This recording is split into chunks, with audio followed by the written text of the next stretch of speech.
साथियों नमस्कार, स्वागत है आप सबका आपके चहेते संस्थान पे और मैं हूं डॉक्टर अमरीश शुक्ला। आज के इस एपिसोड में भक्तिकाल के महत्वपूर्ण प्रश्नों की श्रृंखला आपके सामने प्रस्तुत होगी, जिसमें कुछ ऐसे प्रश्न हैं जो आपने पहले देखे होंगे और कुछ ऐसे भी प्रश्न आपको देखने के लिए मिलेंगे जो आपके लिए नए होंगे। कुल मिलाकर आसान से प्रश्न होंगे, कठिन से भी प्रश्न होंगे, आपको इन सारे प्रश्नों के जवाब देने हैं। तो चलिए शुरू करते हैं। यदि आप LT grade, GIC PGT, TGT PGT और असिस्टेंट प्रोफेसर की कक्षाओं को करते हैं और प्रथम प्रयास में चयन चाहते हैं तो ये सवाल आपके लिए बेहद महत्वपूर्ण हो। तो चलिए शुरू करते हैं। तो स्वागत है लखनऊ से आपका। आज का सबसे पहला सवाल क्या है कि कृष्ण भक्ति को प्रचारित करने का श्रेय किस आचार्य को जाता है? कृष्ण भक्ति को प्रचारित करने का श्रेय किस आचार्य को जाता है? रामानुजाचार्य, वल्लभाचार्य या फिर विद्यापति? ये बहुत ही महत्वपूर्ण प्रश्न है, जल्दी जल्दी आप लोग जवाब दीजिए। वीडियो को शेयर भी कर दीजिएगा। बहुत सारे साथी आप सबके अभी जुड़ नहीं पाए हैं क्योंकि आज वैसे ये क्लास टीचर्स एकेडमी पर होती थी, आज ये क्लास टीजीटी पीजीटी एकेडमी पर हुई है। थोड़ी सी तकनीकी समस्या के कारण तो बहुत सारे साथियों को अभी मालूम नहीं चल पाया था। तो जो लोग अभी नहीं आ पाए हैं, नहीं जुड़ पाए हैं, चलिए फटाफट जवाब दीजिए।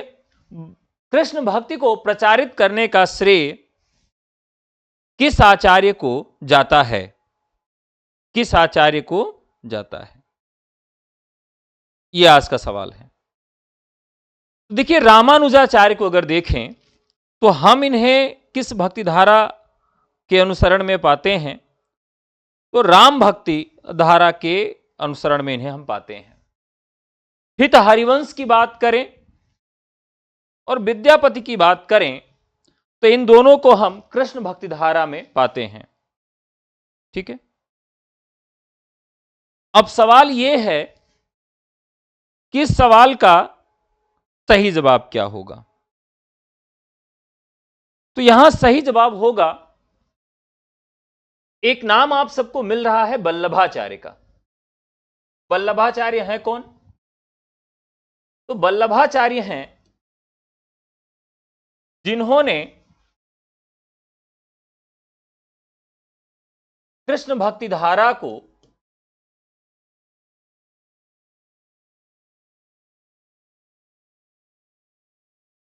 प्रचारित प्रसारित करने का काम किया। ठीक है, थोड़ा सा वीडियो को मैं शेयर कर देता हूं और बहुत सारे लोग हैं जो अभी भी जुड़ नहीं पाए हैं। एक बार मैं फटाफट वीडियो को शेयर कर देता हूं। तो अष्टछाप के प्रमुख कवियों में इनका बड़ा स्थान है, इनका बड़ा नाम है। और अगर हम इनका समय देखें वल्लभाचार्य का, तो आप बताइए कि क्या वल्लभाचार्य को हम अष्टछाप के कवियों में रखते हैं या नहीं रखते हैं? क्या इन्हें हम अष्टछाप में रखते हैं या नहीं रखते हैं? जल्दी से कमेंट करके बताइए। क्या अष्टछाप के कवियों में वल्लभाचार्य का स्थान है या नहीं है? बताइए।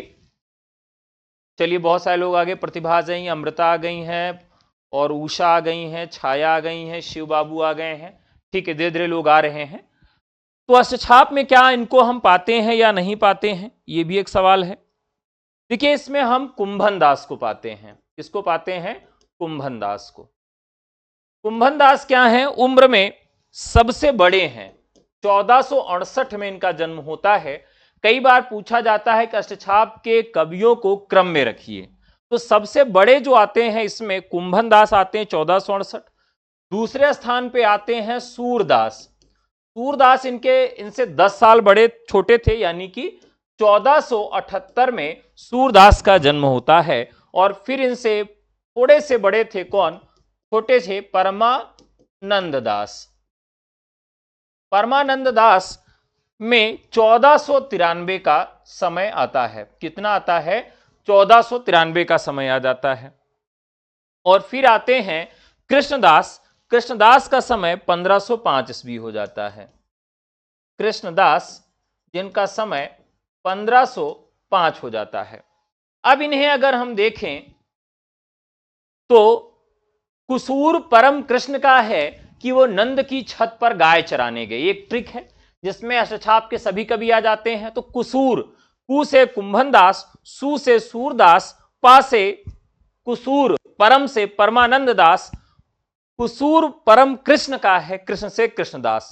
अगर मान लीजिए आपको इनकी जन्मतिथि ना भी याद रहे और अगर पूछ लिया जाए कि जो अष्टछाप के कवि हैं इनको क्रम में रखिए, अगर अष्टछाप के कवियों को क्रम में लगाने के लिए कहा जाए आपसे, तो आप कैसे लगाएंगे कि कुसूर परम कृष्ण का है कि वो नंद की छत पर गाय चराने गए।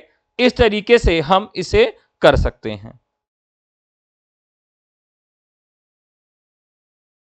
तो कुसूर परम कृष्ण का है कि वो नंद की छत पर गाय चराने गए। इससे क्या मतलब होता है कि एक बार मैं फिर से वीडियो को शेयर कर दे रहा हूं, जो साथी अभी तक नहीं जुड़ पाए हैं वो जुड़ जाएं। आप लोग भी एक बार शेयर कर दीजिएगा, जिससे जो लोग अभी तक नहीं जुड़ पाए हैं वो जुड़ जाएंगे। तो अगर इन कवियों का क्रम पूछा जाए तो कुसूर परम कृष्ण, इस तरीके से इनका आप याद करिएगा तो ये कभी भूलेगा नहीं आपको। अब इसमें वल्लभाचार्य की बात करें तो वल्लभाचार्य का एक सिद्धांत था। उस सिद्धांत के विषय में भी आपसे प्रश्न पूछे जा सकते हैं। तो इस सिद्धांत का नाम क्या था? तो मैंने आपको याद कराया था कि वल्लभ को हम बैट्समैन मानेंगे। क्या मानेंगे? बैट्समैन। और बैट्समैन क्या करता है? शुद्ध साठ मारता है। क्या करता है? ये लगा चौका, शुद्ध साठ, प्योर साठ। तो प्योर से इससे क्या बन गया? शुद्धा द्वैतवाद। यानी वल्लभाचार्य ने जिस सिद्धांत को शुरू किया जिसका नाम क्या था? शुद्धा द्वैतवाद था। तो शुद्ध से, शुद्ध साठ से, वल्लभ से आप इसे जोड़कर इस तरह से याद कर सकते हैं। ठीक है। अब वल्लभाचार्य ने जो सिद्धांत चलाया ये किसके विरोध में चलाया? यानी जो शुद्धाद्वैतवाद है यह किसके विरोध में सिद्धांत आया? तो आप सबको एक बहुत रोचक जानकारी बताऊं कि सबसे पहले शंकराचार्य आए और शंकराचार्य ने बताया सत्यम जगत मिथ्या, अद्वैतवाद का उन्होंने स्थापना किया। और अद्वैतवाद का जो कॉन्सेप्ट था वो यही था। और उसी के विरोध में उसके बाद जितने भी दर्शन आए सब उसके बाद में उसके विरोध में ही जन्म लेते हैं। तो यहां अगर प्रश्न आपसे पूछा जाए कि जो आपके वल्लभाचार्य हैं उनका क्या दर्शन था और इनका जन्म कहां हुआ था, तो ये चंपारण के रायपुर मध्य प्रांत में इनका जन्म हुआ था। और वल्लभाचार्य मुख्य रूप से विष्णु स्वामी या वल्लभाचार्य के नाम से भी इनको जाना जाता है। ठीक है। और इन्होंने भगवान के अनुग्रह को पुष्टि कहा है और इन्हें पुष्टि भक्ति या पुष्टि मार्गी के नाम से भी जाना जाता है। पुष्टि भक्ति के नाम से या पुष्टि मार्गी धारा भी इन्होंने चलाई थी, उसके नाम से भी हम इन्हें जानते हैं। तो पुष्टि मार्ग से संबंधित जो है यह प्रश्न पूछा जाता है। इनके प्रमुख ग्रंथ भी आपसे पूछे जाएंगे। तो इनके प्रमुख ग्रंथों में यमुनाष्टक, बालबोध, सिद्धांत मुक्तावली, सिद्धांत रहस्य, नवरत्न स्त्रोत, विवेक धैर्य, श्री कृष्ण श्राय, चतुश्लोकी और जलभेद, इसमें ज्यादातर इनके ग्रंथ जो हैं वो संस्कृत भाषा में लिखे हुए हैं। इन्होंने 16 ग्रंथों की टीकाएं भी हिंदी में लिखी हैं। ठीक है। अब वल्लभाचार्य के शिष्य कितने थे? एक प्रश्न यहां यह भी आपसे पूछा जा सकता है कि वल्लभाचार्य के कुल कितने शिष्य थे? मोस्ट इंपॉर्टेंट क्वेश्चन है, आसान सा सवाल है। तो वल्लभाचार्य के कुल 84 यानी कि 84 शिष्य थे। लेकिन 84 शिष्यों के अलावा भी इनके और शिष्य मिलते हैं। इनके पुत्र थे विट्ठलनाथ गोसाई जी के बाद इनके 4 प्रमुख शिष्यों में सूरदास, कृष्णदास, परमानंद और कुंभनदास आते हैं। स्वयं के 4 शिष्यों में नंद स्वामी, नंददास, शीत स्वामी और गोविंद स्वामी और चतुर्भुज दास भी आते हैं। ठीक है, तो 4 इनके पुत्र के और 4 इनके यहां पर शिष्य मिलते हैं। तो स्वयं ये अष्टछाप में नहीं आते हैं, ये आपको याद रखना पड़ेगा। ठीक है, चलिए आगे बढ़ते हैं। तो लगभग जानकारी आप सबको यहां पर हो गई।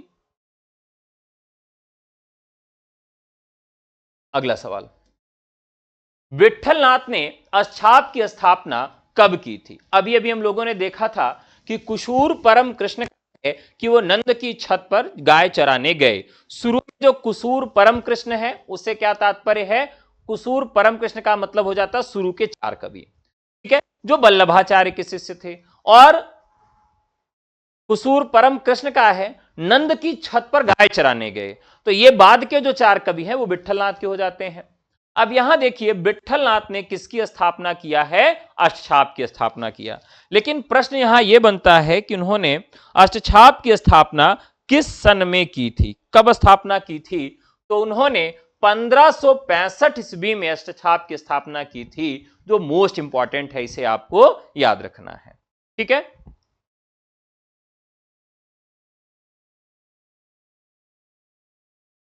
तो अष्टछाप की स्थापना कब की थी? अगला सवाल है, वल्लभाचार्य किस संप्रदाय में दीक्षित थे? वल्लभाचार्य किस संप्रदाय में दीक्षित थे?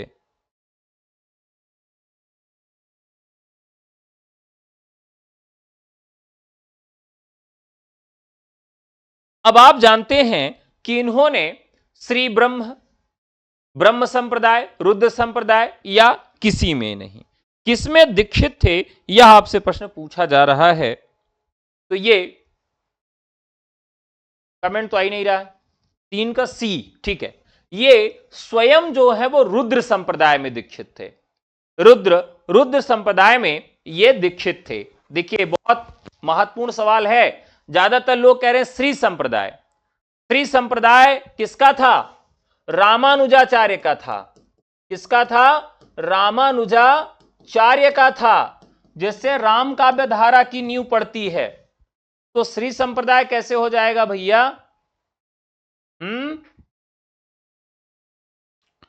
अब यहां बात आ रही है रुद्र संप्रदाय की। रुद्र संप्रदाय क्या है?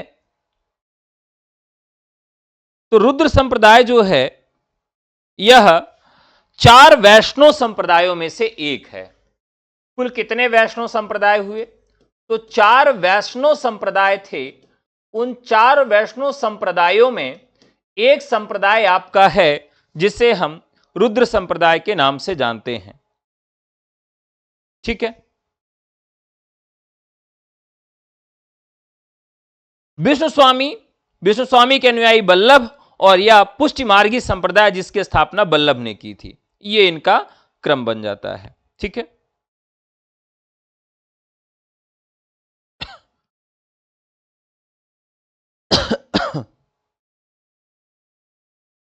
अब जानते हैं आप कि जो वैष्णव धर्म है उसको चलाने के लिए प्रमुख रूप से 4 वैष्णव संप्रदाय आते हैं। कितने वैष्णव संप्रदाय आते हैं?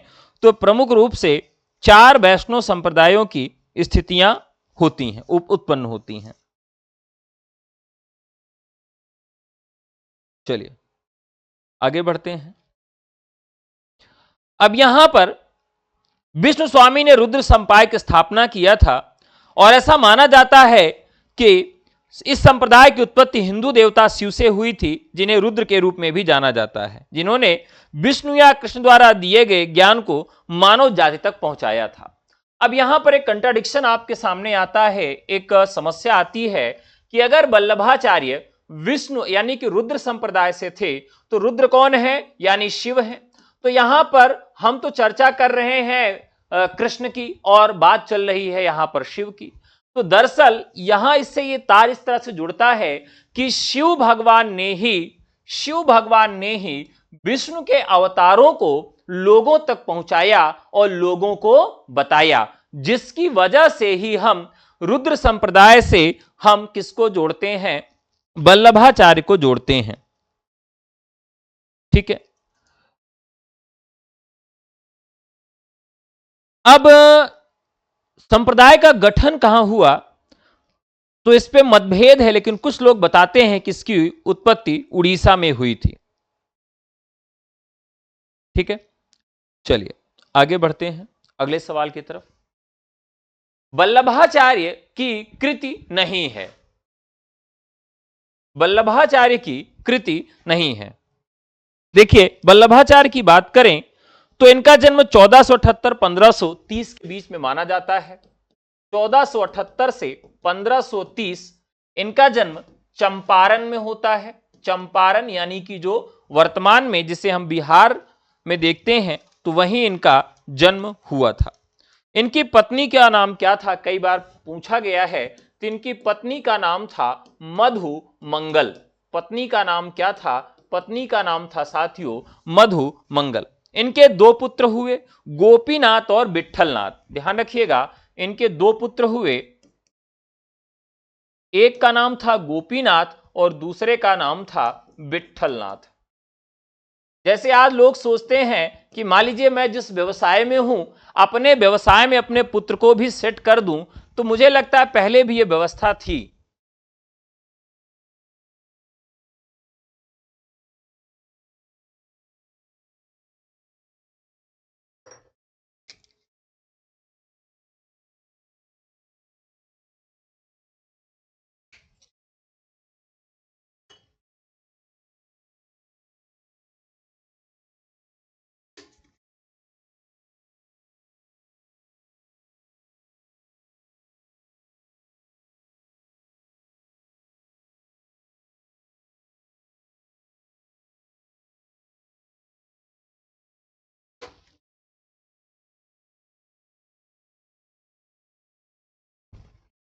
क्षमा करिएगा, थोड़ा सा भूख लग गई थी, हमने कहा कुछ पेट पूजा भी कर लें जिससे आपकी क्लास चलती रहे। तो हम बात कर रहे थे कि इनके दो पुत्र हुए, दोनों पुत्रों का नाम क्या था? गोपीनाथ और विट्ठलनाथ।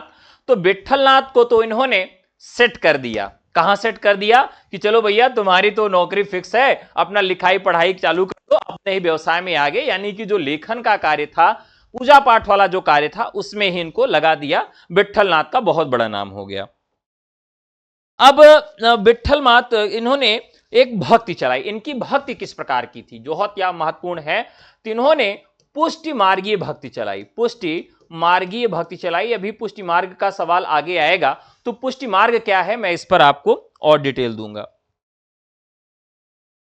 और ये किसके समकालीन थे? ये कई बार प्रश्न पूछा गया है।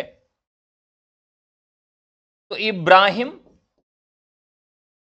लोदी या और बाबर के समकालीन थे। ध्यान रखिएगा, भक्ति काल के जितने भी आचार्य या कवि हैं, उन सब के विषय में एक प्रश्न पूछा जाता है कि ये किसके समकालीन थे। तो अगर ये एक समकालीन से संबंधित प्रश्न आए तो आपको बताना है कि बाबर या सिकंदर लोदी से संबंधित हैं या उनके समकालीन हैं। अब वल्लभाचार्य के एक शिष्य थे पूरनमल खत्री ने गोवर्धन पर्वत पर श्रीनाथ जी का एक मंदिर बनवाया। किस सन में बनवाया था? तो उन्होंने श्रीनाथ का मंदिर 1519 ईस्वी में श्रीनाथ का मंदिर बनवाया था। यह भी प्रश्न कई बार पूछा गया है। नाम क्या था? तो नाम था पूरनमल खत्री। मोस्ट इंपॉर्टेंट है, पूरनमल खत्री ने 1519 में, यह डेट याद रखिएगा। ठीक है। और वल्लभाचार्य के शिष्यों की संख्या और इनके पुत्र के शिष्यों की संख्या बहुत महत्वपूर्ण है। तो इनके तो शिष्य कम ही थे, इनके शिष्यों की संख्या केवल 84 थी, लेकिन विट्ठलनाथ के जो शिष्यों की संख्या थी वो 252 थी, यानी 252 थी। विट्ठलनाथ ने एक और काम कर दिया। इन्होंने 1565 ईस्वी में 1565 ईस्वी में एक बड़ा काम किया। क्या काम किया था? 8 भक्तों को मिलाकर या अष्ट सखाओं को मिलाकर अष्टछाप की स्थापना की। तो कई बार अष्टछाप शब्द न आकर अष्टसखा शब्द आता है, तो आपको याद रखना है कि अष्टछाप या अष्टसखा की स्थापना 1565 में वल्लभाचार्य के पुत्र विट्ठलनाथ ने किया, जिसमें 4 शिष्य वल्लभाचार्य के थे और 4 शिष्य जो थे वो विट्ठलनाथ के थे। ठीक है, अब यहां पर अष्टछाप जो है के विषय में कुछ और भी जैसे चीजें पूछी जा सकती हैं। क्या पूछा जा सकता है कि जो अष्टछाप के कवि हैं उसमें सबसे वरिष्ठ और सबसे छोटे कौन थे। यह प्रश्न कई बार पूछा गया है कि अष्टछाप के कवियों में सबसे बड़े कौन थे, सबसे बड़े कौन थे और सबसे छोटे कौन थे। बताइए आप सब कि सबसे बड़े और सबसे छोटे कौन थे अष्टछाप कवियों में। अभी अभी मैंने ट्रिक के माध्यम से आपको कुछ देर पहले ही बताया था। सबसे वरिष्ठ कौन थे, तो सबसे वरिष्ठ थे आपके कुंभन दास और सबसे छोटे कौन थे, नंददास। नंददास और यहां किसका नाम आएगा, कुंभन दास का। अब इनकी रचनाओं की बात करें, जो प्रश्न है हमारा, तो इनकी रचनाएं हैं उत्तर मीमांसा और ब्रह्मसूत्र। देखिए, उत्तर मीमांसा और ब्रह्मसूत्र, इसे ही अणुभाष्य के नाम से जाना जाता है। उत्तर मीमांसा या ब्रह्मसूत्र। तो कई बार कंफ्यूज हो जाते हैं लोग कि भाई इसमें क्या ये अलग है, तो एक ही है, अणुभाष्य उत्तर मीमांसा या ब्रह्मसूत्र के नाम से यह रचना मिलती है। ठीक है, और इसको पूरा किसने किया था, ये क्योंकि ये पूरी रचना नहीं लिख पाए थे, तो इस रचना को पूर्ण किसने किया था, यह भी कई बार प्रश्न पूछा जाता है कि उत्तर मीमांसा, अणुभाष्य या ब्रह्मसूत्र नामक रचना को पूर्ण किसने किया था। तो इस रचना को पूर्ण करने का काम जो किया था इनके पुत्र ने किया था, अर्थात विट्ठलनाथ ने किया था। इस रचना को ये पूर्ण नहीं कर पाए थे, तो इसको पूर्ण करने का काम किसने किया था, अणुभाष्य, उत्तर मीमांसा या ब्रह्मसूत्र रचना को पूर्ण करने का काम किसने किया था, वो विट्ठलनाथ ने किया था। तत्वदीप निबंध, श्रीमद् भागवत की सूक्ष्म टीका, सुबोधिनी टीका और संध्या आरती इत्यादि रचनाएं वल्लभाचार्य की मिलती हैं। अगला सवाल, रामानुजाचार्य के गुरु का क्या नाम है। बताइए, तो आसान सा सवाल है।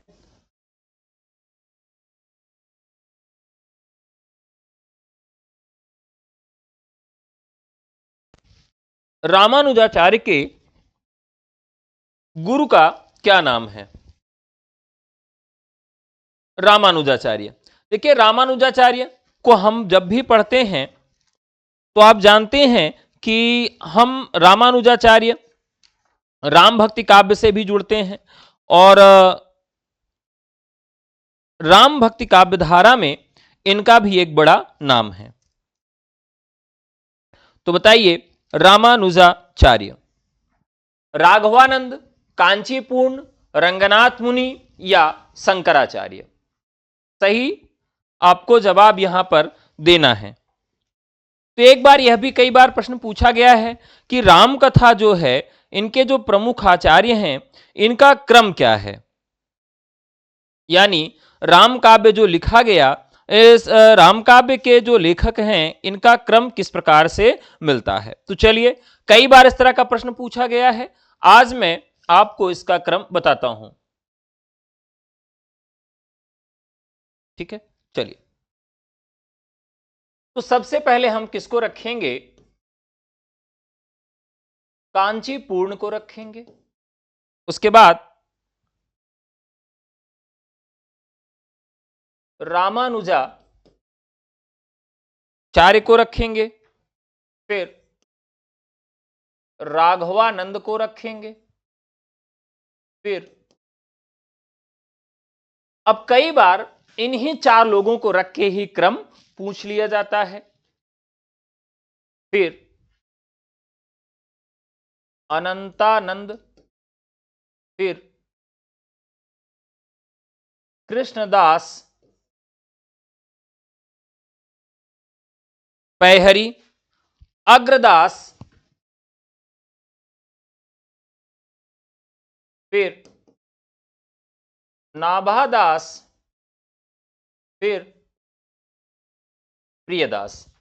अब आप देखेंगे यहां से 3-4 प्रश्न बनता है। एक प्रश्न तो साथी ये बन जाता है कि इनमें से कौन राम काव्य परंपरा के अंतर्गत नहीं आते, या पूछ लेगा इनमें से कौन कृष्ण काव्य परंपरा के अंतर्गत नहीं आते। तो इस तरह का सवाल पूछा जाता है। तो यहां पर कांचीपूर्ण, रामानुजाचार्य, राघवानंद, रामानंद, अनंतानंद, कृष्णदास पैहरी, अग्रदास, नाभादास और प्रियदास, इन सबको हम इसके अंतर्गत रखते हैं। अब यहां देखते हैं कि जो हमारा सवाल था, रामानुजाचार्य के गुरु का नाम क्या था। तो रामानुजाचार्य के गुरु का नाम क्या था? रामानुजाचार्य के गुरु का नाम क्या था? कांचीपूर्ण था।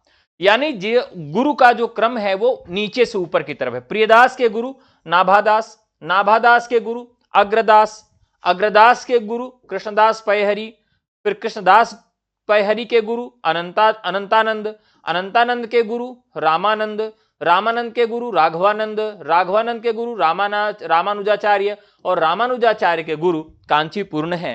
तो इस प्रकार से इन गुरुओं का क्रम है जो आपको जरूर याद रखना है, ठीक है, क्योंकि यहां से प्रश्न पूछे जाते हैं। चलिए साथियों, अगले सवाल पे चलते हैं। दोहा चौपाई शैली में रचित कृष्ण चरित संबंधी प्रबंध रचना है, बताइए।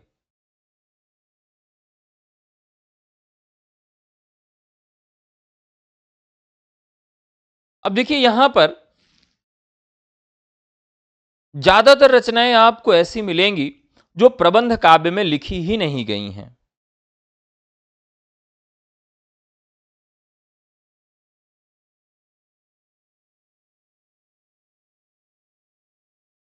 चलिए,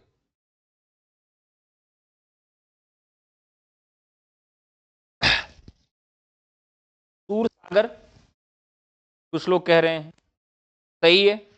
नहीं, मेरे अनुसार तो नहीं सही है।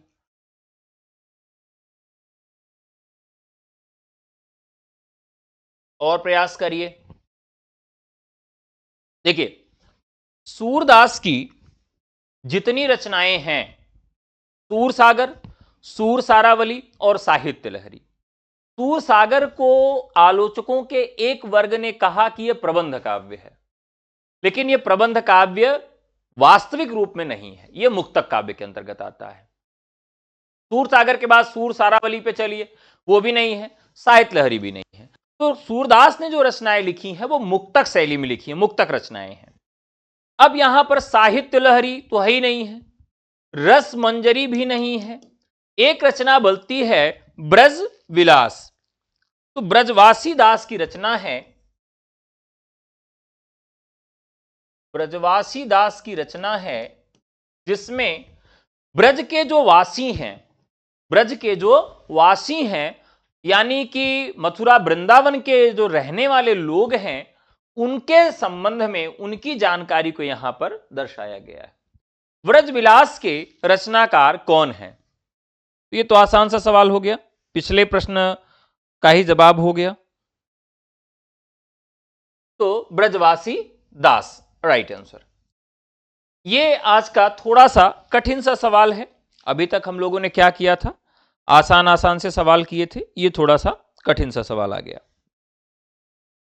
बताइए, जिस प्रकार रामचरित का गान करने वाले भक्त कवियों में गोस्वामी तुलसीदास जी का स्थान सर्वश्रेष्ठ है, उसी प्रकार कृष्णचरित गाने वाले भक्त कवियों में महात्मा सूरदास का वास्तव में ये हिंदी काव्य गगन के सूर्य और चंद्र हैं। उपयुक्त उद्धरण आचार्य शुक्ल के किस ग्रंथ से है? बताइए।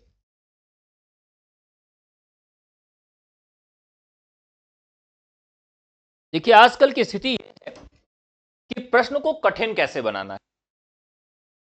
अब ये सवाल देखिए, आसानी से आप देख लेंगे कि शुक्ल जी ने त्रिवेणी लिखा। क्या लिखा? त्रिवेणी। अब इस त्रिवेणी में उन्होंने किसको किसको जगह दिया है? त्रिवेणी में उन्होंने जगह दिया, एक तो सूर को दिया, दूसरे तुलसीदास को दिया क्योंकि उनके वो आराध्य कवि ही हैं, प्रिय कवि ही हैं, और तुलसी के बाद उन्होंने जायसी को महत्व दिया। तो सूर, तुलसी और जायसी तीनों को मिलाकर शुक्ल जी ने त्रिवेणी लिखा। अब शुक्ल जी ने त्रिवेणी में एक आलोचना लिखा और दूसरी आलोचना जो उनकी मिलती है वो उनके निबंध में मिलती है, जो उन्होंने विभिन्न निबंध लिखे हैं। उन्होंने वैचारिक निबंध लिखे एक तो, और दूसरे जो है वो सिद्धांत संबंधी निबंध लिखे। ठीक है, तो सिद्धांत संबंधी जो निबंध लिखे, जैसे कविता क्या है, तो सिद्धांत संबंधी जो निबंध लिखे वहां से तो कथन है नहीं। अब दूसरा आधार क्या है और कहां लिखा उन्होंने, हिंदी साहित्य का इतिहास लिखा। तो हिंदी साहित्य के इतिहास में रामचंद्र शुक्ल ने यह बात लिखी है। ठीक है, रामचंद्र शुक्ल ने हिंदी साहित्य के इतिहास में यह बात लिखी है, तो हिंदी साहित्य का इतिहास राइट आंसर। श्रृंगार और वात्सल्य के क्षेत्र में जहां तक इनकी दृष्टि पहुंची वहां तक और किसी कवि की नहीं, आचार्य शुक्ल ने किसके लिए कहा है। अब ये तो बहुत आसान सा सवाल है, बहुत आसान सा सवाल है। देखिए यहां पर श्रृंगार और वात्सल्य दो की बात की जाती है, तो वात्सल्य के लिए एक और कवि का नाम आप मुझे बताइए कि अष्टछाप में और कौन सा कवि है जो वात्सल्य रस के लिए जाना जाता है। अगर यह सवाल का जवाब कोई मुझे दे देगा तो भाई मैं उसको ये गर्मा गर्म कॉफी पिलाऊंगा। डन, फटाफट बताइए। ये जो लोग मेरी क्लास पढ़े हैं निश्चित तौर पर उसका जवाब उनको मालूम होगा, और नहीं मालूम होगा तो खोपड़िया पकड़ के कहीं दिवलिया में लड़ाई दे। फटाफट कमेंट करके जवाब दीजिए कि अष्टछाप में सूरदास के सिवा और कौन सा कवि है जो वात्सल्य रस के विषय में लिखता है।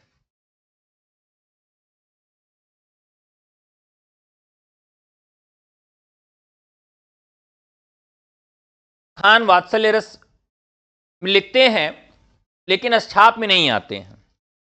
अष्टछाप में अरुणदीप ने जवाब दिया है, अमृता जी ने जवाब दिया है, शिव ने जवाब दिया है, मनोज ने जवाब दिया है, शिवानी जी ने जवाब दिया है। चलिए एक ने जवाब दे दिया तो सबने कॉपी कर लिया, ठीक है, वेरी गुड। तो वात्सल्य रस में परमानंद दास, परमानंद दास। अब परमानंद दास का जो क्रम है ये किस नंबर पे आते हैं, अगर इसका कोई जवाब दे देगा तो उसको एक कॉफी और पिलाऊंगा, 2 कॉफी। बाप को बिना सोचे हुए बताना है कि परमानंद दास अष्टछाप कवियों में किस रैंक पर आते हैं। 1 2 3 4 5 6 7 8 फटाफट बताइए, सोचिए, टाइम मत लीजिए भाई, इतना टाइम नहीं लगना चाहिए। फटाफट सोचिए, बताइए कि परमानंद दास अष्टछाप में किस नंबर पर आते हैं। इस बार बाजी मारी है रीता शुक्ला, एकदम आसान है। कुसूर, कुसूर परम परमानंद दास, यानी तीसरे स्थान पे, थर्ड। इतना टाइम नहीं लगने चाहिए भाई। जो लोग गलत जवाब दे रहे हैं उनके लिए ये वाला कॉफी मग, ये खाली वाला, और जिसने सही जवाब दिया है उन सब के लिए ये भरा हुआ कॉफी मग। एंजॉय। चलिए, तो राइट आंसर हो गया, श्रृंगार और वात्सल्य के क्षेत्र में जहां तक इनकी दृष्टि पहुंची वहां तक और किसी कवि ने की नहीं। आचार्य शुक्ल ने किसके लिए कहा है, तो यह कहा है उन्होंने सूरदास के लिए, और सूरदास के बाद वात्सल्य रस की कविता और वात्सल्य रस पे काम करने वाले कौन है, वो है परमानंद दास, जो कि 3rd नंबर पे आते हैं। चलिए अगला सवाल, कौन सी रचना सूरदास की नहीं है। कौन सी रचना सूरदास की नहीं है, बताइए। सूरसागर, सूरसारावली, साहित्य लहरी और सूर बावनी।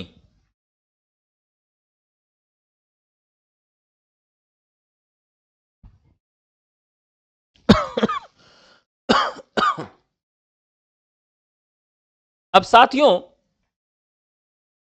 अगर हम सूरदास की बात करें तो सूरदास ने जितनी भी रचनाएं लिखी हैं, बहुत सारी इनकी ऐसी रचनाएं हैं जो हमें मिलती नहीं हैं, और कुछ रचनाएं ही इनकी हमें प्राप्त होती हैं। जो रचनाएं प्राप्त होती हैं उसमें 3 ही रचना है, सूरसागर, सूरसारावली और साहित्य लहरी। ये 3 रचनाएं इनकी प्राप्त होती हैं। तो इन 3 रचनाओं को तो हम देख रहे हैं, ये नहीं प्राप्त होती है। अब इन 3 रचनाओं को देख लेते हैं। सूर सागर, सूर सारावली, सारावली और साहित्य लहरी। अब देखिए, इसमें से गिने चुने प्रश्न आपको बता दे रहा हूं कि वो 3-4 प्रश्न कौन से पूछे जाते हैं। एक, कि सूरदास ने भ्रमर गीत की योजना किसमें लिखी है, पहला प्रश्न। दूसरा प्रश्न लिखता है कि भागवत के दसम स्कंध को आधार बना के सूरदास ने कौन सा ग्रंथ लिखा है, दूसरा प्रश्न। सूरदास ने अपनी जीवनी को किस ग्रंथ में दर्शाया है, सूरदास किसके वंशज थे, यह वर्णन कहां मिलता है, सूरदास ने नायिकाओं का वर्णन किस ग्रंथ में किया है, तो और सूरदास के विस्फुट पद किस ग्रंथ में है। तो बस यही 3-4 प्रश्न सूरदास से बनते हैं और वो इन्हीं तीनों ग्रंथों को आधार बनाकर ही बनते हैं। ठीक है। अब इसमें अगर हम पहले बहुत महत्वपूर्ण प्रश्न पे चले तो सूरदास ने जो भ्रमर गीत लिखा है वह किस में लिखा है। तो देखिए, भ्रमर एक इमेजिन करिए आप, एक आपका सागर है, ठीक है, ये पूरा सागर है, पानी से भरा है। सागर क्या होता है कि एक दलदली क्षेत्र होता है जिसके आसपास बहुत सारे फूल भी खिले होते हैं, ठीक है, आर्द्र भूमि भी होती है, बहुत प्रकार के जीव भी होते हैं। तो जहां पर सागर है उसी के आसपास बहुत सारे क्या होंगे, भंवरे भी आपके मंडराएंगे। क्या करेंगे, भंवरे आपके मंडराएंगे। अब ये पता नहीं क्या बन गया, भंवरा मान लीजिए आप इसको। तो ये इमेज आपने दिमाग में रखिएगा कि जो सागर है, एक गाना है, सागर किनारे दिल ये पुकारे, लेकिन गाना इस तरह नहीं है। गाना इस तरह है, नदिया किनारे दिल ये पुकारे, तो नदिया किनारे है। तो यहां पर क्या है, सागर किनारे आपको याद रखना है। सागर के किनारे, सूर सागर में सागर ले लीजिए, सागर किनारे क्या होंगे, भ्रमर होंगे। हो गया। तो सूर सागर में क्या है, भ्रमर है, भ्रमर गीत है। भ्रमर गीत में क्या करने का प्रयास किया गया है, तो भ्रमर गीत में निर्गुण की उपासना और निर्गुण को स्थापित करने का प्रयास किया गया है। अब निर्गुण क्या है, अब मान लीजिए आप किसी से प्रेम कर लें, क्या कर लें, प्रेम कर लें। प्रेम किया आपने, मान लीजिए किससे प्रेम कर लिया, मुल्ला दाऊद से प्रेम कर लिया। मान लीजिए भाई, अब मोनू सोनू टोनू तो बहुत सारे नाम से, मुल्ला दाऊद से आपने प्रेम कर लिया।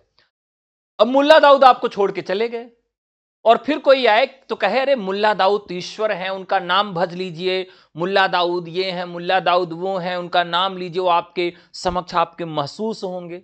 आपको क्या लगेगा, इसको उठा के पटक दूं, पगला गया है, हमको प्रेम हुआ है मुल्ला दाऊद से और हम गाना में कहते हैं हमका हाउ चाहिए, हम गाना गा रहे हैं हमका हाउ चाहिए और हमका कह रहा है कि माला जपो मुल्ला दाऊद मिल जाएंगे। तो ऐसे कैसे हो जाएगा, तो मतलब हमका हाउ चाहिए, कह रहा है मुल्ला दाऊद चाहिए, तो मुल्ला दाऊद चाहिए और कह रहा है कि मुल्ला दाऊद को आप मन में जपिए मिल जाएंगे।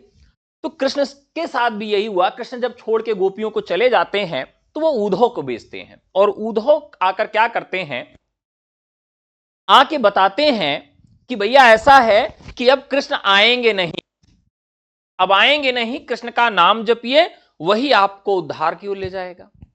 अब ये क्या होता है, अब जितनी वो थी गोपियां थी वो तो सब फायर हो गई। क्या कहें कि हम फायर है, जो है फ्लावर समझा है क्या, हम तो फायर है। तो गोपियां जब अपने आप को फायर समझ ली तो उन्होंने क्या कहा कि भैया रुको, तुमको अभी बताते हैं। तो गोपियों ने क्या किया, उपालंभ का काम किया। क्या किया, उपालंभ। तो एक प्रश्न यहां यह भी पूछा जाता है कि उपालंभ काव्य कहां पर मिलता है, सूरदास की किस रचना में उपालंभ मिलता है। तो उपालंभ का मतलब क्या हुआ, उलाहना देना। तो गोपियों ने उलाहना देना शुरू कर दिया और उलाहना देने में किसको उलाहना दिया, उन्होंने भंवरे को प्रतीक मानकर, उसी समय भंवरा बेचारा भी आ गया, तो भंवरे को टारगेट करके उन्होंने उपालंभ करना शुरू कर दिया, उलाहना देना चालू कर दिया। तो इस प्रकार से सूर सागर में जो भ्रमर गीत है उसमें उलाहना देने का काम किया गया है। ठीक है, अब यहीं से एक प्रश्न और पूछा जाता है। क्या प्रश्न पूछा जाता है कि किसकी गोपियां किस तरह की थी?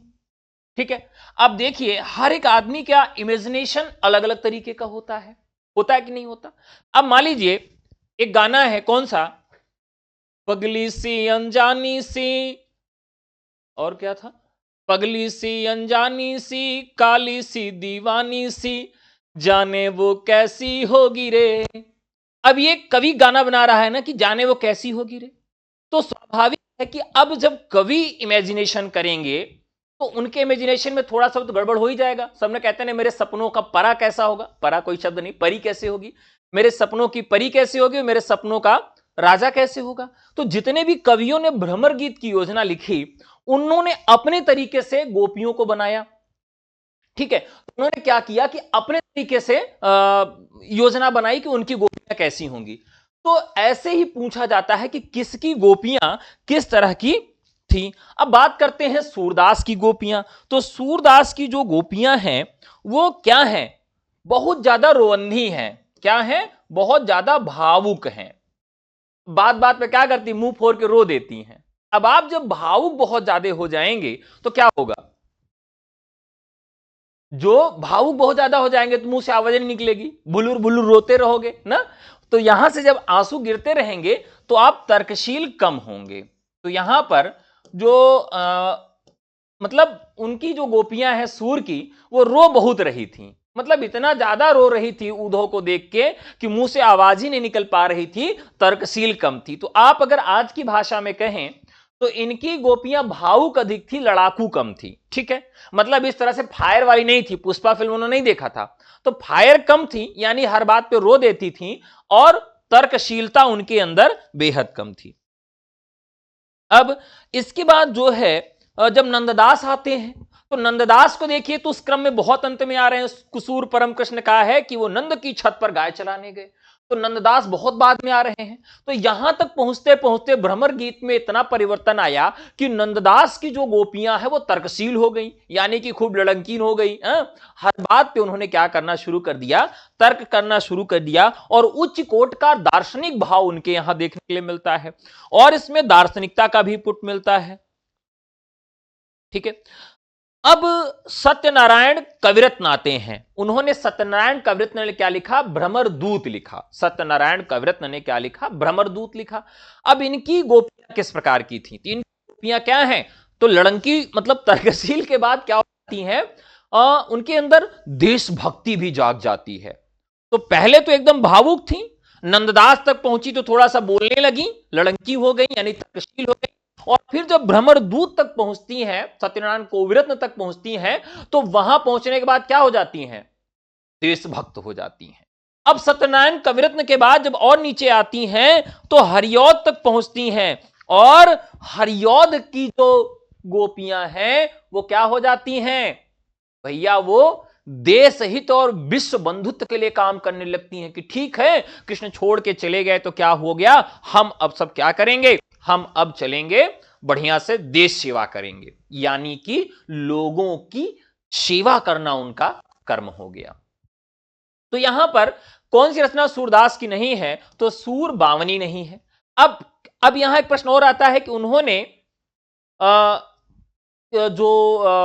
किस रचना में अपने को चंद बरदाई का वंशज माना है, यानी कि चंद बरदाई का वंशज किस रचना में माना है, ये आप सब कमेंट में हमको जवाब दीजिएगा, किस रचना में माना है, और दृष्टकूट पद इनके जो हैं वह किस रचना में मिलते हैं, और इसके अलावा जो नायिका भेद है वह उनके किस रचना में मिलता है। ये दो तीन प्रश्न का जवाब आप लोग फटाफट कमेंट में दीजिए, हम लोग अगले सवाल की तरफ बढ़ते हैं। एक बार बता दीजिए मजा आ रहा है कि नहीं आ रहा है भाई। आजकल तो पढ़ाने में भी बच्चे कहते हैं अरे मजा नहीं आया यार, क्या पढ़ाते हैं क्या बताएं। तो एक बार बता दीजिए मजा आ रहा है कि नहीं आ रहा है।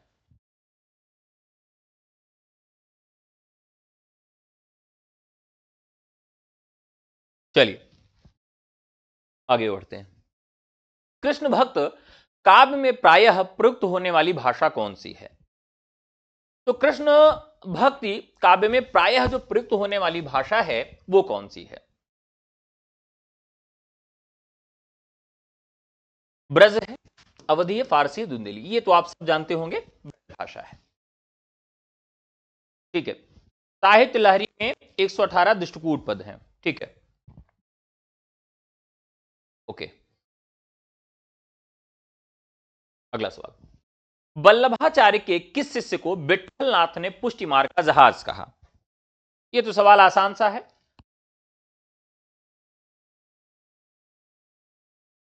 अच्छा, कॉफी मिलती तब मजा आता।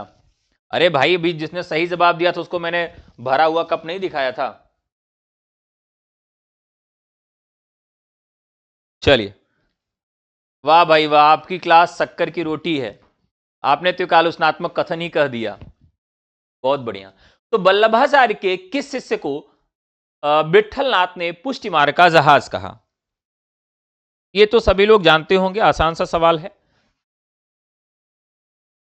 सूरदास। सूरदास के गुरु का नाम क्या था? यह भी आसान है, वल्लभाचार्य। प्रेम लक्षणा भक्ति को किस भक्ति शाखा ने अपनी साधना का मुख्य आधार बनाया? यह सवाल बहुत तगड़ा वाला है। प्रेम लक्षणा भक्ति को किस भक्ति शाखा ने अपनी साधना का मुख्य आधार बनाया? अब बताओ।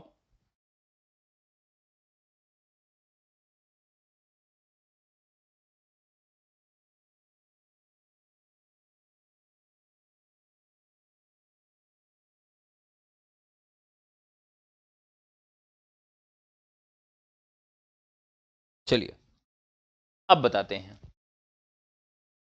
देखिए, प्रेम लक्षणा भक्ति का अर्थ पहले हम जानते। जैसे भक्ति कई प्रकार की होती है। हम लोग किस प्रकार की भक्ति करते हैं? हे भगवान, अगर टीजीटी पीजीटी में टीजीटी में चयन हो जाए और सबसे नीचे से शुरुआती रैंक में ही चयन हो जाए, हे भगवान, तो 5 किलो लड्डू आपको चढ़ाएंगे। हे भगवान, किसी तरह पास करवा दीजिए। एक भक्ति तो हमारी यह है। दूसरी भक्ति यह है कि हम ईश्वर का भजन करते हैं, लेकिन ईश्वर से कभी कुछ मांगते नहीं हैं। कभी कुछ मांगते नहीं हैं और कहते हैं, ईश्वर, हमारे पास किसी चीज की कोई कमी नहीं है।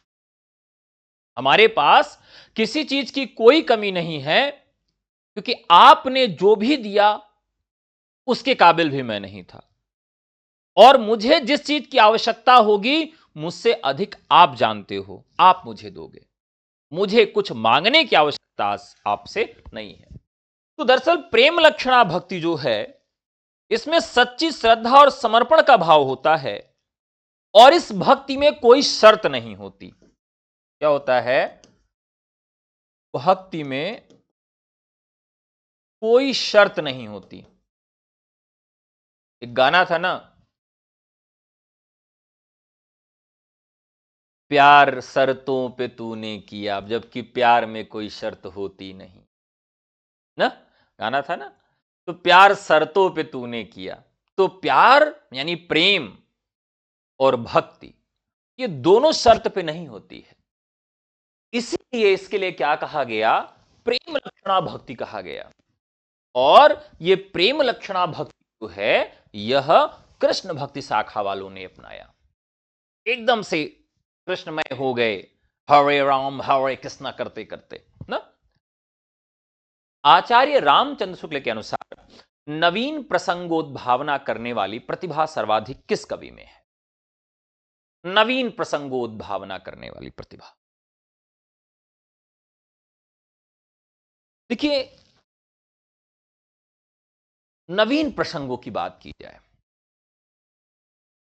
तो शुक्ल क्या कहते हैं कि भाई उनकी आंखें नहीं थी, फिर भी वात्सल्य रस का कोना कोना झांक आए हैं।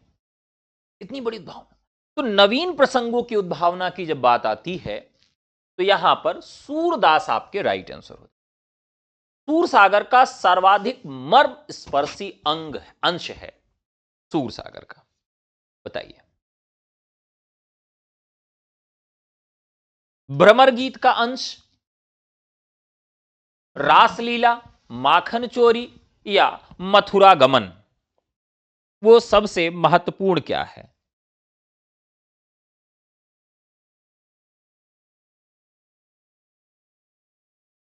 भ्रमर गीत में लगभग 400 पद हैं।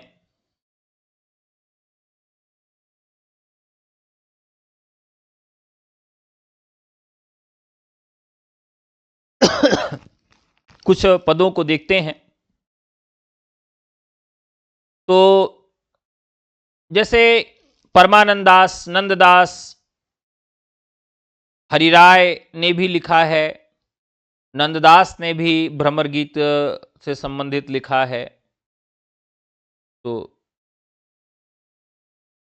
निर्गुण कौन देश को वासी, मधुकर किह समुझाई, सौह दे बूझे साची न हासी, को है जनक कौन है जननी, कौन नारी कौन दासी।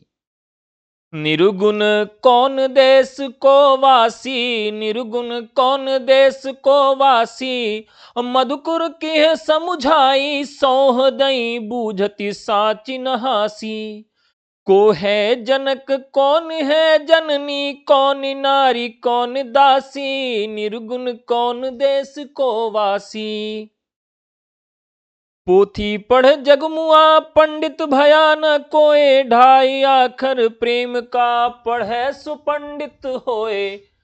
कबीरदास की यह पंक्ति जिस प्रेम की ओर इशारा करती है, ठीक वैसे ही सूरदास के सूर सागर में भ्रमर गीत के अंश में बहुत ही मर्मस्पर्शी चीजों को उन्होंने लिखा है।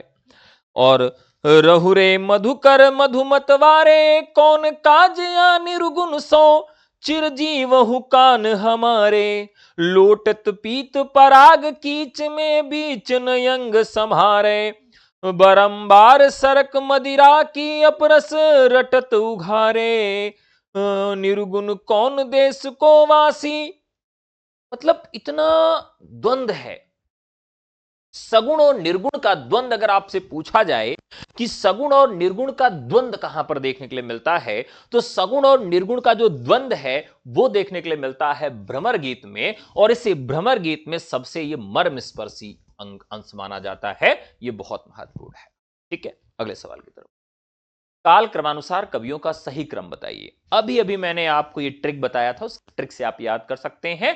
क्या ट्रिक था? कुशूर परम कृष्ण का है कि वो नंद की छत पर गाय चराने गए। तो यहां देख लीजिए, कुशूर, कुसूर, ठीक है। परम कृष्ण, परम नहीं है, कृष्ण है, और सबसे लास्ट में नंददास आ जाएंगे। यानी सबसे पहले कुंभनदास आएंगे, फिर सूरदास आएंगे, फिर कृष्णदास आएंगे, फिर नंददास आएंगे। तो ये ट्रिक की बदौलत आप आसानी से सॉल्व कर लिए। अब आप क्या करें, आप इसकी अगर डेट एक एक लोगों की याद करें तो काफी कठिन हो जाएगा, भूल जाएगा। लेकिन कुसूर परम कृष्ण का है कि वो नंद की छत पर गाय चराने गए, और ऐसे याद रखेंगे तो ये बहुत आसानी से याद हो जाएगा।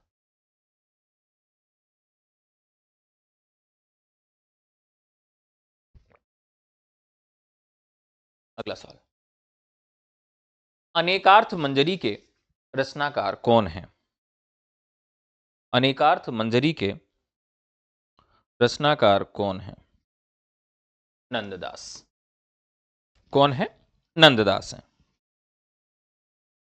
देखिए यहां पर नंददास एक ऐसे कवि हैं जिन्होंने काफी कुछ लिखा है। तो अगर हम नंददास की बात करें तो ये इनके गुरु का नाम विट्ठलनाथ था। 252 वैष्णव की वार्ता और अष्टखन की वार्ता में नंददास को तुलसी का चचेरा भाई बताया गया है, ये ध्यान रखिएगा। इन्हें तुलसी का चचेरा भाई बताया गया है। ठीक है, तुलसीदास का चचेरा भाई बताया गया है, और ये बहुत प्रामाणिक नहीं है। नगेंद्र ने इनका जन्म 1533 ईस्वी में माना है, और इनके संबंध में एक कहावत भी है कि और कभी गड़िया नंदास जड़िया।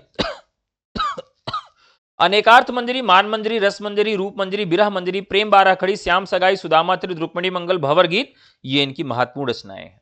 देखिए यहां पर भंवर गीत है, ये कई बार भूल जाता है, भंवर गीत और भ्रमर गीत। ठीक है, तो ये काफी कंफ्यूजन रहता है। तो भ्रमर गीत तो मान लीजिए सूरदास में मिल जाता है। भंवर गीत हमें कैसे याद रहेगा? तो आप याद करेंगे कि जब श्री कृष्ण भगवान को नंद के पास ले जा रहे थे, श्री कृष्ण भगवान को नंद के यहां ले जा रहे थे, तो यमुना नदी में भंवर आ गई थी। क्या आ गई थी? ऐसे भंवर आ गई थी और उसी भंवर में फंस गए थे। तो ऐसे याद रहेगा कि श्री कृष्ण भगवान को जब नंद के पास ले जा रहे थे तो कहां फंस गए थे? भंवर में फंस गए थे। नंद से मतलब नंददास हो गया, भंवर से मतलब उनकी भंवर गीत रचना हो गई। ठीक है, ऐसे आप सबको याद रहेगा। रास पांचाध्यायी इनका रोला छंद में रचित है। भंवर गीत जो है ठीक है, बहुत इनकी महत्वपूर्ण रचना है। सिद्धांत पंचाध्यायी भी है। इसके अलावा दसम स्कंद भाषा, गोवर्धन लीला, नंदास पदावली, अनेकार्थमाला, नाम चिंतामणि माला, दान लीला, मान लीला, ज्ञान मंजरी, हितोपदेश, नासिकेतो पुराण इनका गद्य में है। भागवत दसम स्कंद भी है। तो नासिकेतो पुराण इनका जरूर याद रखिएगा। नासिकेतो पुराण जो है इनका गद्य में है और बाकी सारी रचनाएं किसमें है? काव्य में लिखी। अगला सवाल, अष्टछाप के कवियों को क्या कहा जाता है? तो यहां अष्टसखा कहा जाता है। पुष्टि मार्ग में पुष्टि का क्या अर्थ है? भगवान की कृपा, यानी कि जो भगवत कृपा है उसे क्या कहते हैं? पुष्टि मार्ग कहते हैं या पुष्टि कृपा कहते हैं। ठीक है, अगला सवाल है, सूर सागर पर उपजीव ग्रंथ कौन सा है? सूर सागर पर उपजीव ग्रंथ कौन सा? ये तो बहुत आसान सवाल है, सभी लोग जवाब देंगे। भागवत पुराण। देखिए यहां पर अगर आपसे पूछा जाए कि जो सगुण भक्ति है, अगर पूरे सगुण भक्ति का प्रारंभिक या आरंभिक ग्रंथ कौन सा है, अगर आपसे यह पूछा जाए तो सगुण भक्ति के लिए भी भागवत पुराण ही माना जाता है। ठीक है, अगला सवाल, म्लेच्छान्तेषु देशेषु कथन किसका है? ये तो आसानी ही है, सभी लोग जानते होंगे। ये वल्लभाचार्य का। किसका है? वल्लभाचार्य का। कृष्ण चैतन्य के गुरु कौन है? कृष्ण चैतन्य के गुरु कौन है? Keshav Bharati. Most important question है, आसान है लेकिन गलत हो जाता है। Right answer. श्याम सगाई किस कवि की कृति है? श्याम सगाई बहुत आसान सा सवाल है, तो नंददास की है। ठीक है, अब देखिए श्याम की सगाई करने का काम कौन करेगा? श्याम की सगाई कौन करेगा?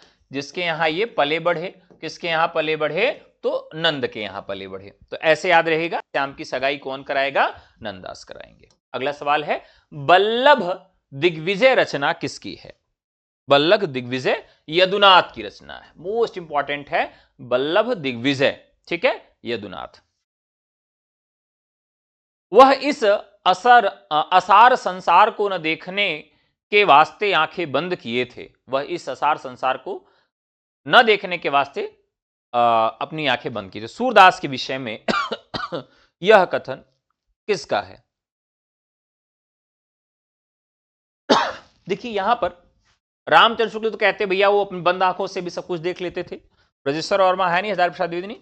भारतेंदु हरिश्चंद्र कहते हैं कि ये दुनिया बड़ी निशारता असारता से भरी पड़ी है, जिसको सूरदास देखना ही नहीं चाहते थे, जिसकी वजह से उन्होंने अपनी आंखें बंद की थी। भारतेंदु हरिश्चंद्र एक प्रकार का व्यंग है। चलिए यहां पर मिलान करना है, मिलान करना है, करो भैया मिलान। पूर्व मीमांसा भाष्य, सूरसागर, रुक्मिणी मंगल और जुगमान चरित्र। बताइए। देखिए पूर्व मीमांसा भाष्य और उत्तर मीमांसा भाष्य, इस तरह की दो रचनाएं मिलती हैं। ठीक है, तो मुझे लगता है कि ये वल्लभाचार्य की हो गई। ठीक है, रुक्मिणी मंगल, ये मंगल वाली जो रचनाएं हैं ये नंदास की हो गई, ऐसा ही है। सूरसागर जो रचना है वो सूरदास की हो गई और जुगमान चरित कृष्णदास की हो गई। ये तो मैंने तुक्के से लगा दिया। आप बताइए कि सही लगाया है या गलत लगाया है? बताइए। तो पहले का दो, अब उत्तर भी मिला लेते हैं। पहले का दो, दूसरे का चार, ठीक है, तीसरे का एक, ठीक है, और जुगमान चरित चौथे का तीन, ये भी सही है। तो ये राइट आंसर हो गया। अगला सवाल है, सूरदास को जीवनोत्सव का कवि किसने कहा है? यानी सूर्य के यहां जीवन का उत्सव देखने के लिए मिलता है, इस प्रकार की उक्ति किसकी है? तो रामचंद्र शुक्ल ने कहा है कि सूरदास के यहां उनके काव्य में जीवन का उत्सव है, इसलिए उनको जीवनोत्सव का कवि कहा गया है। प्रवास जनित वियोग के संदर्भ में सूर्य के काव्य कला का उत्कृष्ट रूप दिखाई देता है। अब ये तो सवाल मतलब रीजनिंग के जैसा है, मुझे लगता है ये तो गलत होना ही नहीं चाहिए, तुक्का भी मारिए तब भी सही हो जाएगा। कैसा है? अभी अगर ये सवाल किसी गलत होगा तो फिर जानने का मन करता है कि खोपड़िया ऐसे पकड़े और नकवा ऐसे रगड़ दे जमीनवा में, समझ रहे हैं? अगर ये सवाल गलत होगा तो फिर एक ही चीज का मन करता है, कैसे खोपड़ी पकड़े ऊपर से बाल और जमीन में से रगड़ दे और नाक पूरी छिल जाए, क्योंकि बहुत सारे लोगों को नींद भी आ रही होगी। जागो प्यारे मोहन। चलिए, लोग कह रहे हैं कि प्रवास जनित वियोग के संदर्भ में सूर्य की काव्य कला का उत्कृष्ट रूप कहां दिखाई देता है? तो लोग जवाब दे रहे हैं ए, मुरली माधुरी। अभी बताओ भैया कि सूरदास ने ये रचना लिखा है? लिखा तो ठीक है, लेकिन मुरली माधुरी में उनकी जो है प्रवास जनित वियोग कहां से होगा? श्री कृष्ण भगवान तो ज्यादातर मुरली तभी बजाते थे जब राधा जो है उनके पास होती थी। अरे हट जाएंगे भाई, काहे घबरा रही, हट गए, लीजिए। तो उनके साथ में ही होती थी, तब क्या होता था, मुरली बजाते थे। बाल छवि वर्णन, अरे भैया बाल छवि में प्रवास जनित वियोग कहां से होगा? वात्सल्य वर्णन, अरे वात्सल्य वर्णन में पगलऊ, कहां से प्रवास जनित वियोग होगा? अरे होगा किसमें? भ्रमर गीत प्रसंग में। जब उद्धव मिल गए हैं तभी तो उनको सारा दुख दर्द सुना रहे हैं कि प्रवास हो गया है, उनके प्रिय प्रेमी पति जो भी थे वो छोड़कर चले गए हैं। तो प्रवास जनित वियोग किसमें है? भ्रमर गीत प्रसंग में होगा कि मुरली माधुरी में होगा? लग गई है नींद सबको ना? हाँ, पक्का है, समझ में आ गया कि नींद में है सब लोग। जाग जाओ, जाग जाओ। जहां ठंडा पानी रखा हो ना, अपने हाथ से इसे पीछे का बाल पकड़ो और उसे 2-3 बार डुबो लो, नींद से एकदम जाग जाओगे, सवाल सही होने लगेंगे। चलिए अगला सवाल, जड़िया उपाधि किस कृष्ण भक्त कवि की थी? ये तो आसान है, सभी लोग दे देंगे। जड़िया उपाधि और कवि, ठीक है, नंददास। अष्टछाप का कवि कौन नहीं है? तो कसूर परम कृष्ण ने कहा है कि नंद की छत पर गाय चराने गए, तो रसखान गाय चराने गए ही नहीं थे। संप्रदाय निरपेक्ष कृष्ण कवि का नाम क्या? सूरदास, हरिदास, छीत स्वामी, रसखान। तो जितने भी ये दास हैं ये तो कहीं ना कहीं जुड़े थे, स्वामी भी जुड़े थे। रसखान जो थे ये संप्रदाय निरपेक्ष कवि हैं। कौन सी रचना रसखान की नहीं है? प्रेम वाटिका, सुजान रसखान, दान लीला, पदावली। अब देखिए, दान लीला और मान लीला ये रचनाएं तो नंददास की भी थी, ठीक है। यहां पूछ रहा है कि कौन सी रचना जो है वह रसखान की नहीं है। रसखान कौन है? तो रसखान भैया आपके संप्रदाय निरपेक्ष एक कवि हैं जिन्होंने बहुत सारी रचनाएं लिखी हैं, और इनका जन्म 1533 में होता है। और इनके गुरु कौन थे? इनके गुरु कौन थे बता दो, अगर कोई बंदा तो हम बताएं आज उसका, बताओ। इनके गुरु अगर कोई बता दे तो मैं जान जाऊंगा कि वो नींद में नहीं है, और गलत हो गया तो इसका मतलब है कि आप नींद में हैं। बताइए।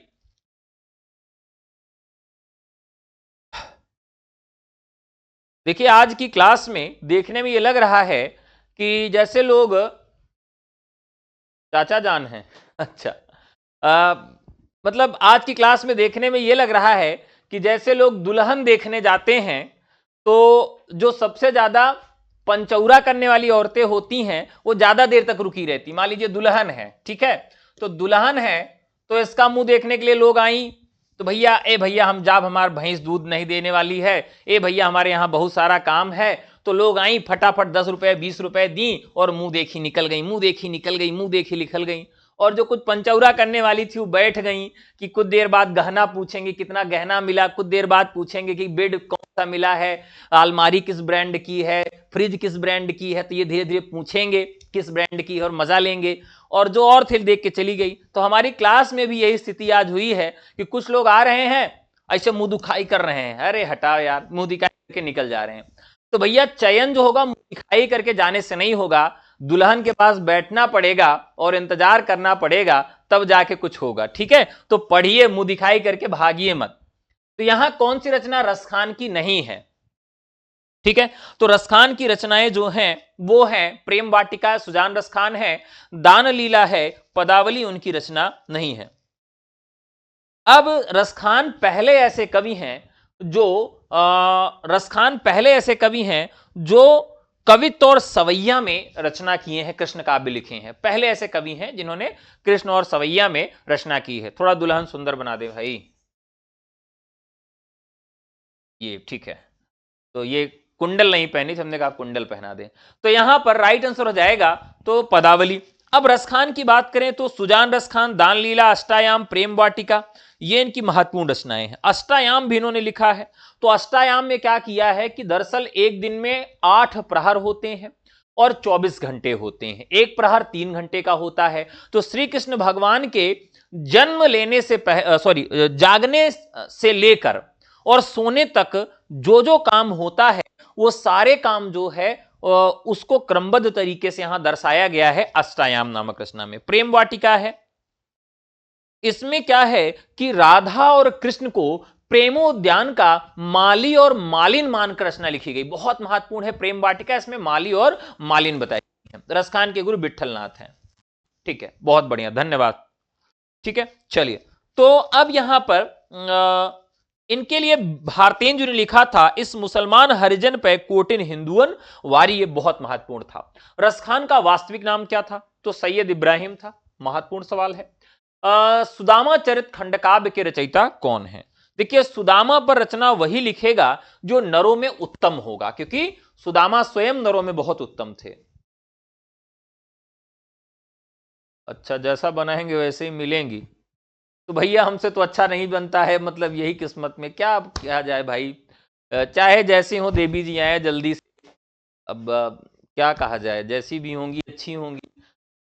ठीक है, और अभी तो खुलेआम इस तरह से कुछ भी कह ले रहे हैं, नहीं तो ऐसे 3 उंगली में अपने उसको घूंघट को फंसा कर और थोड़ा सा ऐसे तिरछा करके ऐसे तिरछी निगाह से देखेंगी और इधर कहेंगे ठीक है साथियों आज की क्लास यहीं तक, फिर मिलते हैं कल, ऐसे कह के भाग जाएंगे। तो जब तक नहीं है मैडम तब तक मेरी क्लास कितना देर भी खिंच जाएगी, कोई दिक्कत नहीं है। तो सुदामा चरित खंडकाव्य के रचयिता कौन है? तो जो सुदामा चरित के रचयिता कौन होंगे? सुदामा का भी चरित बहुत उत्तम था, तो वही इनके विषय में लिख सकता है जो नरों में उत्तम होगा, अर्थात नरोत्तम दास।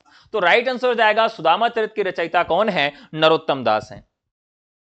ठीक है, अगला सवाल है, मध्यकाल में किस कवि ने मुसलमान होकर भी कृष्ण की भक्तिपरक रचनाएं लिखी हैं? नरोत्तम दास, रहीम दास, रसखान और मीराबाई। फटाफट बताइए। तो मध्यकाल में किस कवि ने मुसलमान होकर भी कृष्ण की भक्तिपरक रचनाएं लिखी हैं? तो इसमें देखिए, मध्यकाल में किस कवि ने मुसलमान कृष्ण की भक्तिपरक रचनाएं? नरोत्तम दास, रहीम दास, रसखान। यहां पर देखिए आपको रहीम भी मिल रहे हैं और रसखान भी मिल रहे हैं, तो इसलिए बड़ा कठिन हो जा रहा है कि भैया सही सवाल, सही जवाब इसका है क्या। ठीक है, तो देखिए रहीम दास ने क्या काम किया है, इन्होंने भक्ति परक जो है वो रचनाएं कम लिखी हैं, यानी इनके यहां भक्ति कम मिलती है, इसलिए यहां पर राइट आंसर हो जाएगा रसखान। निम्नलिखित में संगत बताइए। कबीर ने बीजक लिखा, नानक ने क्या लिखा? मोहम्मद बोध लिखा। नहीं भैया। नाभादास ने सोहिला लिखा, अच्छा ही नहीं है। आनंद दास ने भक्तमाल लिखा। ठीक है, अब यहां आपको क्या बताना है कि संगत, तो संगत आपका यही है। ठीक है, नाभादास ने सोहिला नहीं लिखा है। निम्नलिखित में संगत बताइए। नानक ने कबीर परिचय लिखा, नहीं भैया। तो अनंत दास ने लिखा था।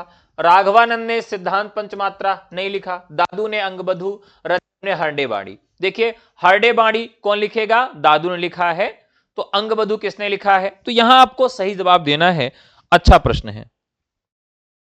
ठीक है, तो एकदम सही जवाब आपका होगा दादू ने अंगबधु नहीं लिखा, रजब ने हरडे बाड़ी नहीं लिखा, और नानक ने कबीर परिचय नहीं लिखा, राघवानंद ने सिद्धांत पंचमात्रा लिखा है। तो राइट आंसर आपका हो जाएगा राघवानंद सिद्धांत पंचमात्रा, सिद्धांत पंचमात्रा राइट आंसर हो जाएगा। ठीक है, संगत कौन सा है? नाभादास ने भक्तमाल लिखा, नानक ने बीजक लिखा, कबीर ने रहिरास लिखा, और मोहसिन फानी ने सिद्धांत पंचमात्रा लिखा।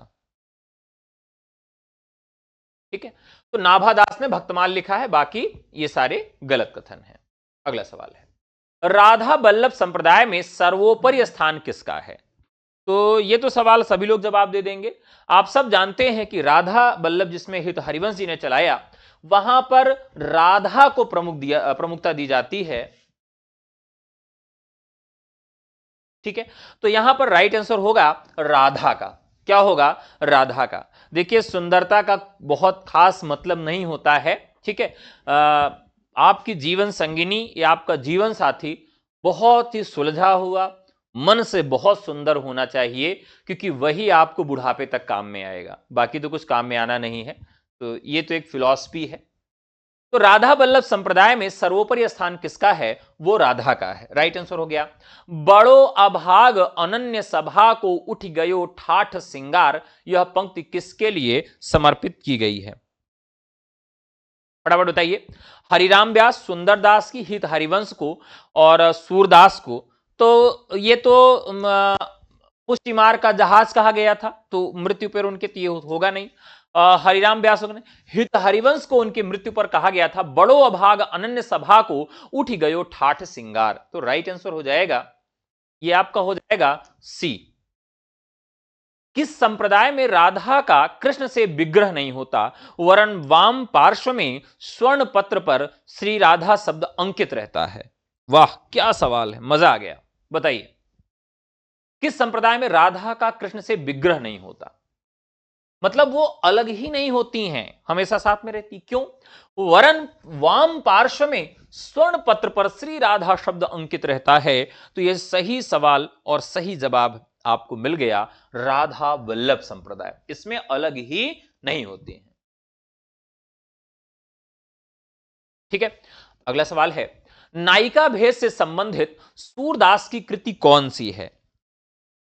ठीक है, साहित्य लहरी, सूर सागर, सूर सारावली और सूर पच्चीसी। ये आपके सवाल हैं। नायिका भेद से संबंधित अभी अभी मैंने शुरुआत में इसकी चर्चा आपसे कर दिया था। आप लोग बताइए, साहित्य लहरी, सूर सागर, सूर सारावली या सूर पच्चीसी? देखिए, अब आपको मैं थोड़ा सा मजेदार ट्रिक बता देता हूं। एक गाना है, उसकी शुरुआत की पंक्ति सुनाऊंगा, भोजपुरी गाना है। लहरिया लूटा है राजा, ऐसा गाना है ना, लहरिया। तो लहरिया किसकी लूटने की बात की जा रही है? तो नायिका की बात की जा रही है। भोजपुरी गाना है, लहरिया लूटा है राजा, ऐसा गाना है ना। तो बस ऐसे ही याद रखिएगा, साहित्य लहरी, साहित्य लहरी में क्या है? नायिका भेद से संबंधित सूरदास की कृति है। हमेशा के लिए याद रहेगा। देखिए, कभी भी आप ऐसे ट्रिक बनाएंगे, ऐसे ट्रिक बनाएंगे तो जीवन में कभी नहीं भूलेगा। जैसे मैंने आपको बताया कि सागर किनारे क्या है आपके, भंवरा रहता है, तो ब्रह्म गीता आपको जीवन में नहीं भूलेगा। साहित्य लहरी है, तो लहरिया लूटा है राजा, किसका? नायिका। तो साहित्य लहरी में किसकी चर्चा है? ठीक है, तो यहां पर क्या हो जाएगा? नायिका हो जाएगा। ठीक है, अब तो रसिक हैं सर। अरे नहीं भाई, रसिक तो नहीं है, लेकिन क्या करें कि अगर रसिकता से क्लास को न पढ़ाया जाए तो चीजें भूल जाती हैं। आप जानते हैं कि पढ़ना, आपसे कहा जाए कि 8 घंटे फावड़ा चला लीजिए, 8 घंटे आप मजदूरी कर लीजिए, आप कर लेंगे, लेकिन 8 घंटे बैठकर पढ़ना जीवन का सबसे कठिन काम होता है। क्योंकि आप देख लीजिए, एक मजदूर जो क्लास छोड़ देता है, स्कूल बंक कर देता है, उसको यह लगता है कि मैं 8 घंटे मजदूरी कर सकता हूं, लेकिन 8 घंटे बैठ के पढ़ नहीं सकता हूं, क्योंकि पढ़ना दुनिया का सबसे कठिन काम है, और वो मैं कर रहा हूं और भी वो कर रहे हैं। तो अगर श्रम का परिहार नहीं होगा, परिहास के माध्यम से, तो ये पढ़ाई और भी कठिन हो जाएगी। रामचंद्र शुक्ल अपने निबंध में कहते हैं, श्रम का परिहार होना चाहिए, श्रम का परिहास के माध्यम से। जब परिहास होगा तभी परिहार होगा। ठीक है, तो इसलिए थोड़ा बहुत मजा लेते रहता हूं कि आप लोग भी एंजॉय करते रहें। नायिका भेद से संबंधित सूरदास की कृति कौन सी है? तो नायिका से आप लहरी को जोड़ के याद रखेंगे तो हमेशा के लिए याद रहेगा। ठीक है, अगला सवाल, वात्सल्य और श्रृंगार के क्षेत्रों में जितना अधिक उद्घाटन सूर्य ने अपनी बंद आंखों से किया, उतना किसी अन्य कवि नहीं किया है। यह सवाल का सही जवाब आपको देना है। ठीक है, देखिए, अभी भी मैंने बताया था कि बंद आंखों से, एक गाना है ना, आंखें खुली हो या हो बंद दीदार उनका होता है। तो यहां पर शुक्ल जी भी यही कह रहे हैं कि वात्सल्य और श्रृंगार के क्षेत्रों में जितना अधिक उद्घाटन सूर्य ने अपनी बंद आंखों से किया उतना किसी अन्य कवि ने नहीं किया। तो यह रामचंद्र शुक्ल का कथन है, बहुत महत्वपूर्ण सवाल है। ठीक है, अगला सवाल, जुगमान चरित भ्रमर गीत प्रेम तत्व निरूपण रचनाओं के रचयिता कौन है? देखिए अभी अभी हम लोगों ने जुगमान चरित्र की भी बात की थी, ये हो गए आपके कृष्णदास। ठीक है, कृष्णदास अभी अभी हम लोगों ने पहले प्रश्न में इनको, जुगमान चरित कृष्णदास। देखिए ये भूल जाएगी रचना, मैं आपको याद करा देता हूं, जुगमान और कृष्ण चरित्र, कृष्णदास। देखिए ध्यान रखिएगा, देखिए जुग जुग एक गाना है ना, क्या है, जुग जुग जिया हो ललनवा। अब यहां जुग शब्द आया है, तो जुग, अब मान लीजिए कृष्ण का जन्म हुआ, तो कृष्ण के जन्म में कौन सा गाना गाया गया, सोहर गाया गया, जुग जुग जिया तू ललनवा। तो जुग से जुगमान हो गया, जुगमान हो गया, जुगमान से कृष्ण हो गया। तो यह हमेशा याद रहेगा, कृष्णदास जुगमान चरित। ठीक है, अगला सवाल, भक्तन को कहां सीकरी सो काम आवत जात पनहिया टूटी बिसर गयो हरिनाम। यहां आप जानते हैं कि ये कुंभन दास हैं। दरअसल कुंभन दास की एक पंक्ति, एक पद को जब अकबर सुनते हैं तो उनको बहुत मजा आया, बहुत खुशी हुई। उन्होंने कहा कि उस व्यक्ति को बुलाइए, उस कवि को बुलाइए जिसकी पंक्ति है उसके मुख से ही मैं सुनना चाहता हूं। तो ये दास गए वहां पर सुनाए और उन्होंने अपना ये फीडबैक दिया, और ये फीडबैक है। ठीक है, रास पंचाध्यायी रूप मंजरी सुदामा चरित भंवर गीत ग्रंथों की रचना किसने किया है? देखिए रास पंचाध्यायी, रूप मंजरी, सुदामा चरित, सुदामा का चरित कौन बता सकता है? देखिए दो लोग हैं, या तो नरों में उत्तम होगा वो सुदामा का चरित बता सकता है, और या तो सुदामा का चरित कौन बता सकता है, जो व्यक्ति नंद का दास होगा। तो नंद का दास भी सुदामा का चरित बता सकता है, और सुदामा का चरित वो भी बता सकता है जो क्या है, नंद का दास है, और दूसरा जो नरों में उत्तम है। तो नरोत्तम दास ने भी लिखा है सुदामा चरित, और नंद दास ने भी सुदामा चरित लिखा है। तो रास पंचाध्याय, रूप मंजरी, सुदामा चरित, भंवर गीत, इन सब के रचनाकार नंददास है। 48 नंबर का सवाल, कृष्ण के सुदर्शन चक्र का अवतार किसे माना जाता है? यह बहुत ही प्यारा सा सवाल है, सुदर्शन चक्र का बताइए भैया, फटाफट बताइए। देखिए देखिए यहां पर क्या है, निम्बारकाचार्य, क्या है, निम्बारकाचार्य। अब यहां पर आप देखिए तो निम्ब शब्द आया है, क्या आया है, निम्ब शब्द आया है। अब इसको कैसे याद रखेंगे? आपने कभी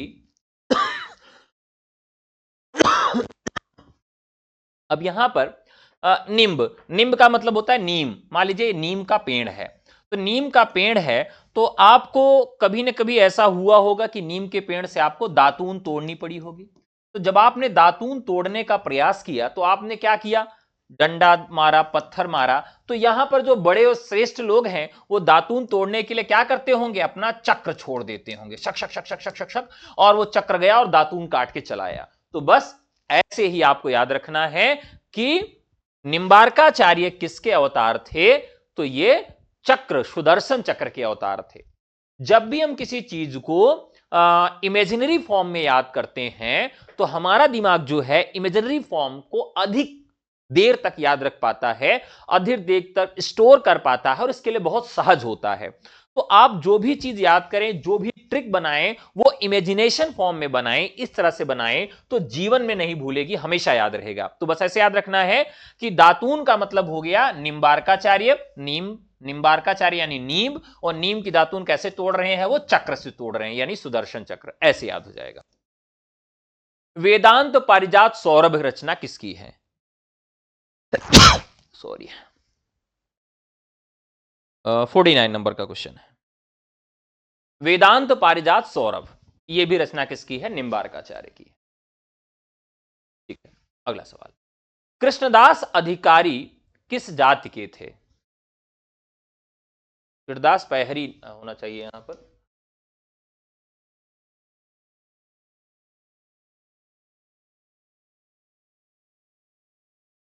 चलिए, तो ये कुनबी जाति के थे। ठीक है,